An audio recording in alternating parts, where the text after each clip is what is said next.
भूतों के द्वारा एक रात में बनवाया गया ये वाला स्थान जो सुबह होते ही इसे अधूरा छोड़कर भूत चले गए थे, और आज यहाँ पर वैज्ञानिक भी इस मंदिर को हाथ लगाने से डरते हैं। दोस्तों, आज हम लोग पहुँच चुके हैं मध्य प्रदेश के ज़िले मुरैना के सिहोनिया गांव में, और यहाँ पर तकरीबन आज से 900 वर्ष पहले ये ककनमठ जो मंदिर है वो भगवान शिव को अर्पित बनाया गया था। और इस मंदिर को देखकर लोग इसलिए भी डरते हैं क्योंकि इसमें लटकते हुए जो ये पत्थर हैं ये लोगों को यहाँ पर रात के वक्त में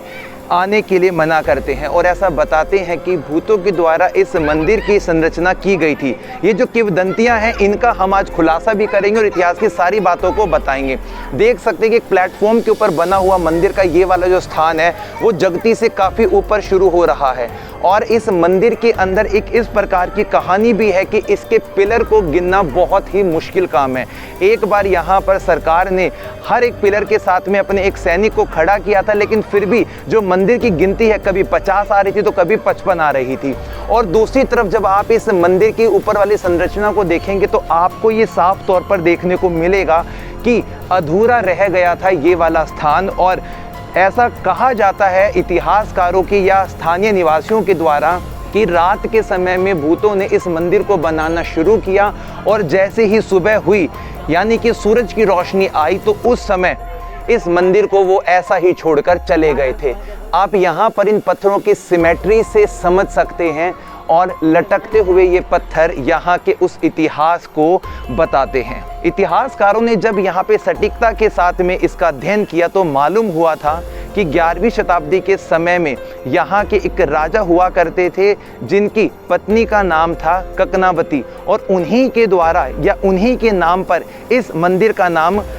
ककनमठ रखा गया था, और ये मंदिर भगवान शिव को समर्पित है। और दोस्तों, इस मंदिर की जब हम चारों तरफ घूमेंगे तो हमें वो नागर शैली पे बना हुआ ये जो मंदिर है उसकी संरचना दिखाई देगी, और बारीकी के साथ किया गया काम, अलग अलग मूर्तियां अलग अलग पैनल में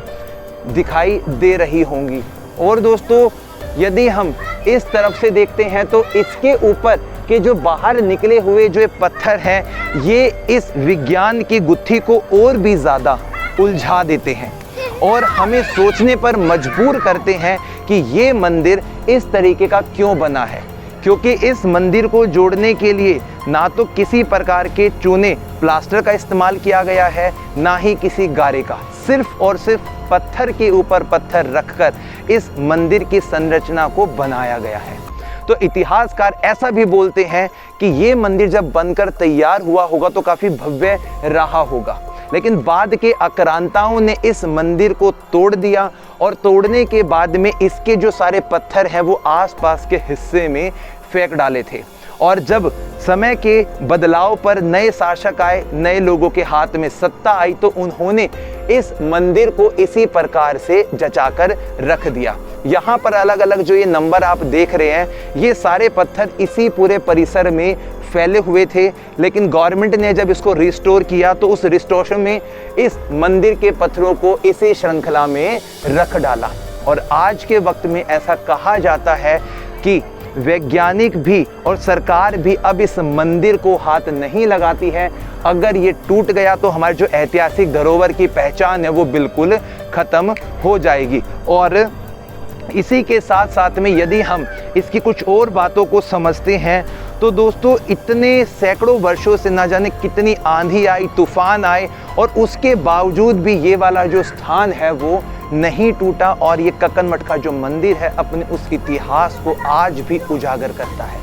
और दोस्तों, सामने की तरफ बना हुआ है अर्ध मंडप वाला भाग, इधर बना हुआ है इसका शिखर वाला भाग, जिसके ऊपर एक वक्त पहले तकरीबन कई सौ किलो का आमलक रखा रहता था, जो आज ऊपर रखा हुआ है। इसकी जो बनावट है वो काफ़ी ज़्यादा यूनिक है। यदि आप लोगों ने खजुराहो के मंदिर को देखा होगा जो कि चंदेल शासकों के द्वारा बनवाए गए थे, तो उसी से प्रभावित होकर यहाँ के राजाओं ने शायद इस मंदिर को बनवाया होगा। लेकिन किंवदंतियाँ जो हैं वो कुछ और बोलती हैं। उनका ऐसा मानना है कि इसके अधूरे रहने की वजह है भूतों के द्वारा एक रात में बनवाया गया यहाँ का ये मंदिर। कुछ लोग ऐसा भी बोलते हैं कि इस मंदिर के अंदर अदृश्य शक्तियाँ हैं, और जिन शक्तियों की वजह से यदि कोई भी व्यक्ति इस परिसर में मौजूद इस मंदिर के पत्थर को अपने साथ ले जाता है तो उसके साथ हो जाती है कुछ अपशकुन घटनाएं। इसीलिए यहाँ के पत्थरों को घर ले जाना सख्त मना किया गया है। और दोस्तों, इन्हीं के साथ में जब आप भगवान शिव को समर्पित इस मंदिर को देखेंगे तो उन्हीं के परिवार में गणेश जी,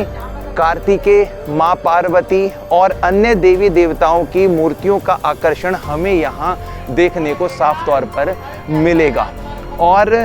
वैज्ञानिक तौर तरीकों से यदि हम इसको समझते हैं तो इसकी बनावट में वो सब चीज़ें हम आज देख सकते हैं जिसे वास्तुकला और वास्तुशास्त्र का मिश्रण कहा जाता है। और कक्कन मठ का जो ये वाला स्थान है ये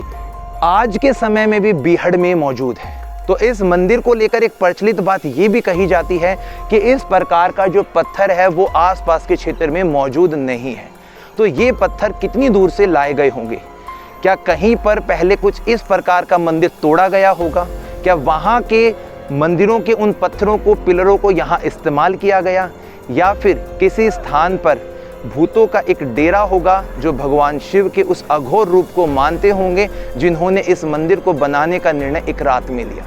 और सुबह की पहली किरण पर इस मंदिर को अधूरा छोड़कर वो यहाँ से चले गए। इस तरह के आसपास छोटे बड़े काफ़ी सारे मंदिर इस परिसर में हुआ करते थे, जिसे हम पंचायतन शैली का नाम भी देते हैं, यानी कि एक मुख्य मंदिर और आसपास छोटे बड़े मंदिर। तो सामने की तरफ 2 पिलर के ऊपर खड़ा हुआ यहाँ का मंडप आपको दिखाई दे रहा है, जहाँ पर काफ़ी सारे अवशेष भी पड़े हैं। कुछ लोगों का ऐसा भी कहना है कि विदेशी आक्रांताओं ने इस मंदिर को तोड़ने के लिए तोप के गोलों का इस्तेमाल भी किया,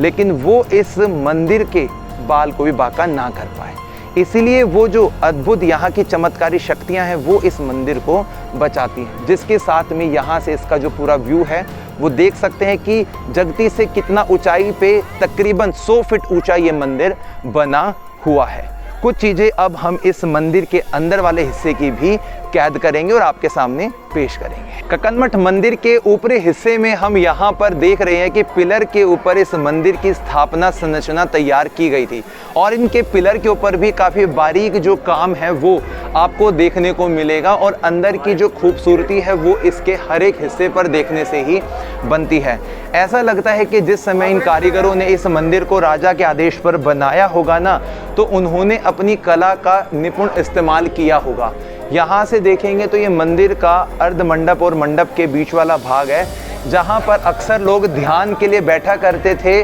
और भगवान शिव की आराधना करने के लिए यहाँ पर वो लोग आया करते थे। तो ये है मंदिर का मुख्य गर्भगृह। परिसर के बाहर आने के बाद में हमें काफ़ी सारे खंडित हुए भाग यहाँ आज भी देखने को मिल रहे हैं, जिससे ये पता लगता है कि एक वक्त पहले ये जो मंदिर है कितना भव्य रहा होगा और इसकी जो पुरानी शिलाएं हैं, पत्थर है, आज भी यहाँ पर समेट कर एक हिस्से में डाले हुए हैं। ऐसा बताते हैं कि समय समय पर जो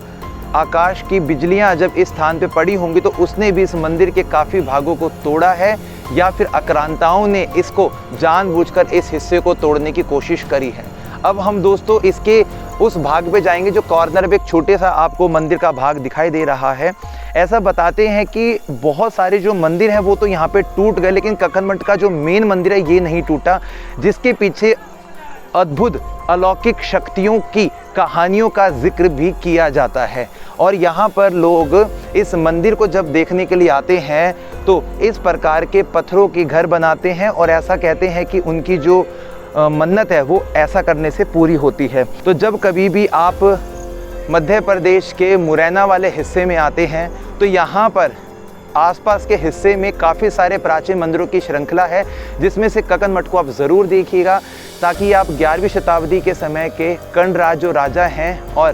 कक्कनावती जो रानी थी और भूतों की जो कहानी है उसकी क्या वास्तविकता है, क्यों लोग इसकी कहानियों को ऐसा बढ़ा रहे हैं, बता रहे हैं, क्यों यहाँ पे वैज्ञानिक भी डरते हैं, तो उन सभी चीज़ों का पता आप केवल तब लगा पाएंगे जब आप इस मंदिर को घूमने के लिए यहाँ पर आएंगे। अब चलते हैं दोस्तों किसी नए भाग की तरफ, तब तक ले जय हिंद, जय भारत।